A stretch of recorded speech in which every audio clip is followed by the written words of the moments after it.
నమస్తే అండి.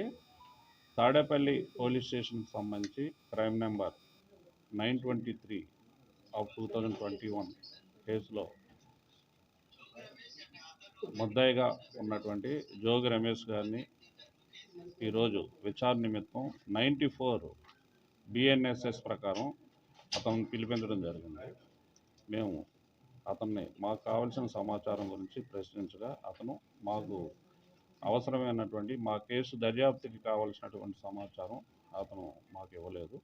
కాబట్టి మళ్ళా కేసులో అతన్ని అవసరమైతే మళ్ళా పిలుస్తామని చెప్పడం జరిగింది. అతను ఇచ్చినటువంటి సమాచారం మాకు సాటిస్ఫై కాలేదు. అతను హైకోర్టు జడ్జిమెంట్ ఏదో తీసుకొచ్చాడు. అయితే మేము మాకున్నటువంటి అధికారం ప్రకారం 94 BNSS ఇది కొత్త చట్టం.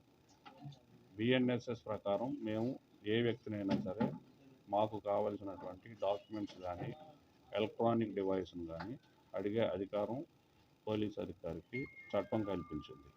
ఆ చట్ట ప్రకారం కొంత సమాచారాన్ని అతని నుండి మేము అడిగాం, కానీ అతను అది మాకు ఇవ్వలేదు. అవసరమైతే ఆ కేసు దర్యాప్తు నిమిత్తం అవసరమైతే మరలా పిలిపించడం జరుగుతుంది. మాకు అతను నుండి ఆ ఫోన్ కానీ ఇన్స్ట్రుమెంట్ కానీ ఇంకా రాలేదు. దాని మీద పిలిపించడం జరిగింది. మేము తర్వాత కేసు దర్యాప్తు అంతా మధ్యలో ఉంది కాబట్టి తర్వాత చెప్తాం. Okay, thank you. మాకు అక్కడ వీడియో కాన్ఫరెన్స్